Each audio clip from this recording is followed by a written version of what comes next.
Hello friends, स्वागत है आपका मेरे YouTube channel the fact flow पर।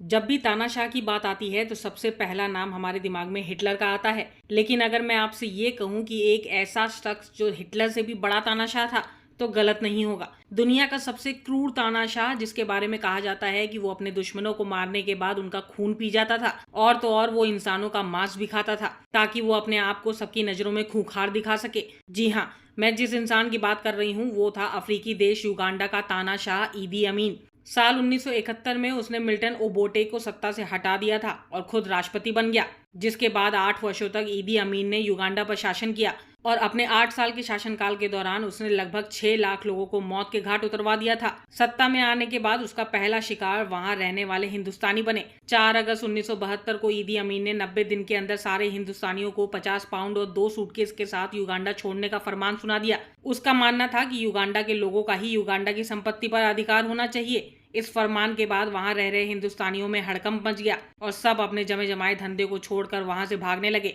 ऐसा कहा जाता है कि एक बार ईदी अमीन अस्पताल के मुर्दा घर में गया था जहां उसके दुश्मनों के शव रखे हुए थे। उसने उन शवों का क्या किया ये तो किसी ने नहीं देखा, लेकिन वहां के लोगों का मानना था कि उसने अपने दुश्मनों का खून पिया, जैसा कि काकवा जनजाति में प्रथा है। अमीन काकवा जनजाति से आता था। वही ये भी कहा जाता है कि ईदी अमीन के पुराने घर में एक कमरा हमेशा बंद रहता था। उसमें सिर्फ अमीन के एक नौकर को ही जाने की इजाजत थी, वो भी उसे साफ करने के लिए। एक बार अमीन की 5वीं बीवी जबरदस्ती उस कमरे में चली गई थी। उसने देखा कि उस कमरे में 2 रेफ्रिजरेटर रखे हुए थे। जब उसने एक रेफ्रिजरेटर खोला तो वो देखकर उसे बेहोश हो गई। उसमें उसके पूर्व प्रेमी का कटा हुआ सिर रखा था। वहीं ये भी कहा जाता है कि साल 1975 में जब ईदी युगांडा के मुख्य न्यायाधीश से नाराज हो गया तो उसने उनकी हत्या करवा दी। हत्या के बाद पोस्टमार्टम की कार्रवाई चल रही थी कि तभी वहां ईदी अमीन आ गया और उसने सभी डॉक्टरों को बाहर जाने को कहा और 30 मिनट तक वो उस शव के साथ रहा। जब डॉक्टर उस कमरे में वापस आए तो उन्होंने देखा न्यायाधीश के शरीर से कई हिस्से गायब थे। ईदी अमीन को उसकी क्रूरता की वजह से मैड मैन ऑफ अफ्रीका भी कहा जाता था। इसके पीछे वजह भी थी,